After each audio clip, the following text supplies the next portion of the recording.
संवैधानिक पद चाहिए, ये आपको मिलाएगा। इतनी इसमें शक्ति है।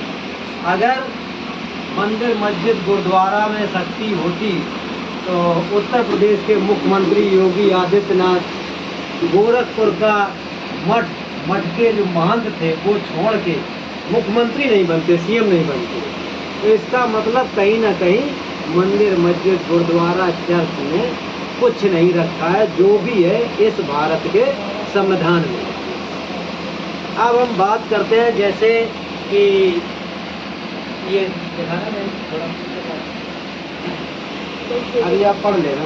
आपने शुरू से लेकर और लास्ट तक कितनी मुसीबतें झेली, क्या क्या उन्होंने संघर्ष किए, इस किताब को जो पढ़ लेगा वो बाबा साहब के कारवा को लेकर जन जन तक घर घर तक पहुंचाने का। तो वहाँ कहते हैं भैया लड़का कितना पढ़ा लिखा है, जमीन है, घर है कि नहीं है, क्या करें। कल आपको बता देते हैं। और अभी हमारे पास ज़्यादा पर्चे नहीं हैं, और जैसे ये छप जाएंगे हम लोग गांव-गांव ये चीज़ें बंटवाएंगे, लोगों को जागरूक करेंगे।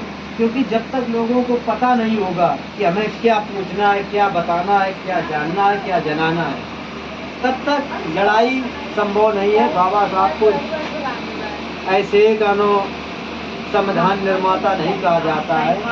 विद्यालय से बेहतर आप कैसे बनाएं?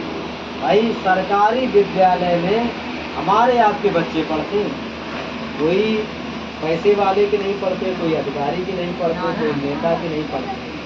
तो हमें तो अपने सरकारी विद्यालय की बात करनी है। प्राइवेट विद्यालय से अच्छा मेरा सरकारी विद्यालय आप कैसे बनाओ? जो भी वोट मांगने आए उससे भाई, जहाँ जो चीज़ की हमें ज़रूरत है हम तो उसकी बात करेंगे। इसी प्रकार से अगला सवाल होना चाहिए हमारा आपका, क्योंकि हम लोग गरीब आदमी है, इतना पैसा होता नहीं है कि हम प्राइवेट वीआईपी हॉस्पिटलों में जाएं। तीसरा सवाल नेता से होना चाहिए जो भी वोट मांगने आए कि आप मुझे बताइए प्राइवेट हॉस्पिटल से अच्छा सरकारी हॉस्पिटल आप कैसे बनाओगे? क्या आपके पास नीति है? मुझे समझाएं कि खम में वोट दे दो और वोट लेके आप वहाँ बेच लोगे जाके, हमें क्या मिला? अगर तुम वहाँ मंत्री पद के लिए सौदा करोगे तो हम भी यहाँ पर मेरा जब वोट मांगोगे तो हम भी डील करेंगे, मेरे लिए आप करोगे क्या? भाई हम वोट दे दें, तुम वहाँ बेच देते हो, हमें मंत्री बना दो, हमें फलाना बना दो, ढिकाना बना दो, और हम तुमको विधायक बना रहे, सांसद बना रहे, तो मेरे लिए आप क्या करोगे? हम भी तो डील करेंगे, हम भी तो सौदा करेंगे। भाई नहीं आना चाहिए भाई, आप मालिक हो,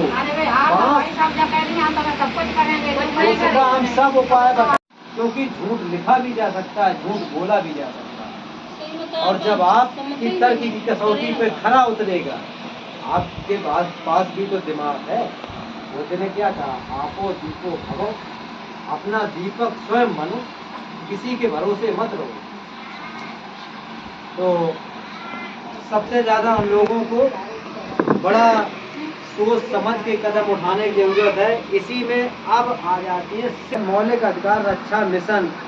शासन प्रशासन से अनुरोध करता है कि जब तक इस देश के कुछ भ्रष्ट नेता, अधिकारी, कर्मचारी, भगोड़े उद्योगपतियों के द्वारा किया गया भ्रष्टाचार का एक एक पैसा ना वसूल लिया जाए, तब तक हमारे देश के नागरिकों से, किसान, मजदूर, बेरोजगार, दबे कुचले, इन लोगों से बैंकों का कर्ज, बिजली बिल इत्यादि ना वसूला जाए। हम बेईमान नहीं हैं, हम देने के लिए तैयार, इनसे भी वसूलिए, हम भी दे देंगे। इनसे आपकी हिम्मत नहीं पड़ती वसूलने से। हम गरीब आदमी, कमजोर आदमी, हमारे पास मोटर बेचते हो, पुलिस बेचते हो, और हम लोग कहीं घर बेचते हैं, कहीं खेती बेचते हैं, कई चीज़ें रखते हैं, और डर के मारे बैंकों का और बिजली का बिल भरते हैं। बड़े बड़े लोग कुछ नहीं करते, पड़े पड़े खा रहे हैं, ऐसो आराम से, हराम खाउन से आप वसूलते हैं।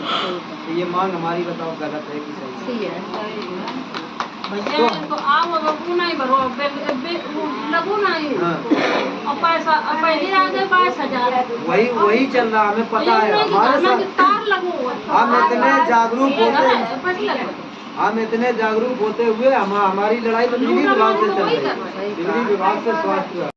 किसान बिल्कुल गरीब घर से एक महिला थी आंदोलनकारी, उनका नाम नागनी था। उन्होंने आंदोलन किया और ये मनुवाद ब्राह्मण लोग आए, जब उनसे टैक्स मांगने आए तो उन्होंने अपना स्तन काट के उन मनुवादियों को दे दिया।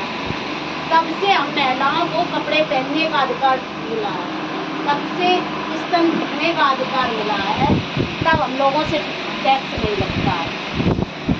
बाबा साहब ने हमें कानून से, कलम की धार से अधिकार दिलाए, लेकिन अगर माता सावित्रीबाई फुले हमारी शिक्षा की राजमाता सावित्रीबाई फुले शिक्षा की देवी कही जाती, तो अगर पढ़ने का अधिकार मिला है तो माता सावित्रीबाई फुले की वजह से मिला है हम लोगों को। अगर हम लोग कहीं ना जाएं, ये मनुवाद ब्राह्मण कह रहे थे सरस्वती ज्ञान की देवी, तो सरस्वती इस जब से संविधान लागू नहीं हुआ था, संविधान नहीं बना था, तो हम महिलाओं को पढ़ने का अधिकार क्यों नहीं था? अगर सरस्वती देवी थी, भाई देवी देवता तो सदियों से थे। एक भी सिंगल अगर बता दिया जाए तो महापुरुषों के नाम पर स्कूल बहुत कम हो गए हैं, नहीं होंगे। तो हम लोगों को अभी करना क्या, कैसे करेंगे? क्या हम ये लड़ाई, हम चलो हमारी 25-26 साल उम्र है, हम ये लड़ाई अकेले कब तक लड़ेंगे? आप बताओ, किसी की बेटी है वो जिंदा जला दी जाती है, आज भी हो रहा उत्पीड़न हो रहा। 7 साल की लड़की का, 6 साल की लड़की का, 15 साल की लड़की का बलात्कार हो जाता है। कोई लड़की पढ़ने के नाम पे जाती है तो वो स्कूल में उसका टीचर उत्पीड़न करते हैं, वो सुसाइड कर लेती है। अगर कानपुर में एक लड़की ने स्कूल से ही सुसाइड किया था, तो ना वो भी जलाई, उसकी सुनी नहीं गई। दलित समाज, इस पे हम लोगों को कैसे काम करना होगा, क्या कर सकते हैं? हम लोग सरकारी सर्विस में हैं कि अगर हम, चलो मान लिया हम लोग रोज खा रहे रोटी, अगर हम आज एक दिन रोटी नहीं खाएंगे तो क्या मर जाएंगे?